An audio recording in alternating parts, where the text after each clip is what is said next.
we're going to create a tessellation, and a tessellation is just a repeating pattern that you put next to each other to create a fun design. And you can be abstract with this, or you can try to create something. It's totally up to you. So what you're going to do is take a square of paper, so it does have to be the same on all sides, and you're going to draw something on one side. We're going to cut that out, and then we'll tape it to the side below. So you can draw whatever you want. I like to go from corner to corner because it's a little bit easier to line up.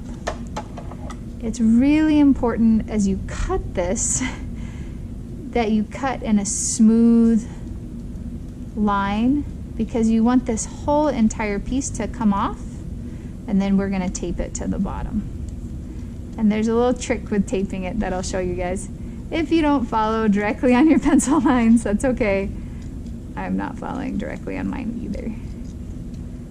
So what you're going to do is make sure that it matches up, so we're seeing the front of it, and then we're going to take it down to the bottom, just straight down.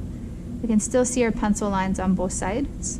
That's a good thing. And then we're just going to take off a piece of tape. You can use any tape. You could use clear tape, masking tape. Duct tape might be a little too thick. And then you'll just tape that on. Then we're going to cut something off the other side. So again, make some sort of design. It can be either side, either the left or the right.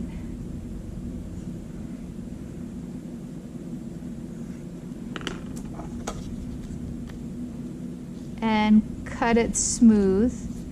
You don't want it to be jagged.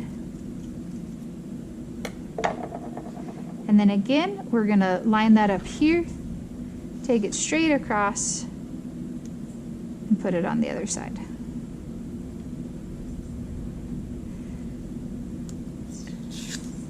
It's kind of fun to see what designs these make. They kind of remind me of the scribble drawings we did. Just because they all look very different. This one kind of has a nose to it. There's also sort of a face over here, so kind of play around with what you see, and it's also totally okay if it's abstract. After you've got your tessellation all cut out, you're going to take a larger piece of paper and trace it on here. I find it easier just to take it and put it in the middle of my page and then trace it. But of course, ooh, that kind of looks like an elephant now. Orientate your piece on your paper however you want. So if you want it to be straight up and down, a little bit crooked, and you're welcome to have your paper be landscape or portrait. As you trace, you want to try to be accurate. One of the things I found is the pieces that are loose like this, when you trace them, not that they're loose, but just the tape down pieces, when you trace them, sometimes they want to move on you. So I kind of just move my fingers around the edge of what I'm tracing, and that seems to help line it up. After you're done, you'll pop that off, and then you should be able to line pieces up. So this was cut out, we put it here, so that can line up nicely. Take your time lining it up. And then we don't have to trace that part because we already did, so we just need to trace this section. Sometimes people find that their piece wants to spin on them, and then when you go to trace it, you can tell you traced it inaccurately. See if you can fix your mistake the best you can to make it work for you. And then you'll just keep going and lining it all up and tracing the whole thing.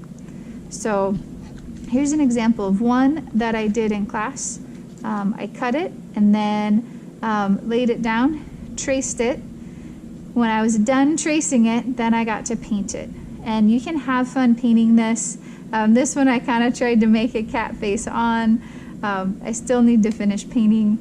So it does take a little while to paint the whole thing. We're going to spend 2 class periods doing this. So today, most of us were able to get our tessellation all cut out and then completely traced. And then a couple people were able to get painting, and so next class we'll finish these up. So definitely take 2 class periods to finish this. Have fun with it.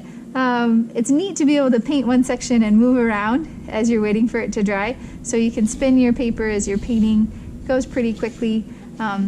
Another trick while you're tracing it is go all the way off the edge of your paper, just because it'll make it look like your design is extending and just really filling the page. So I hope you have fun with this. If you have any struggles with your tessellation or with tracing it, please let me know, or if you need any supplies. All right, enjoy the rest of your day.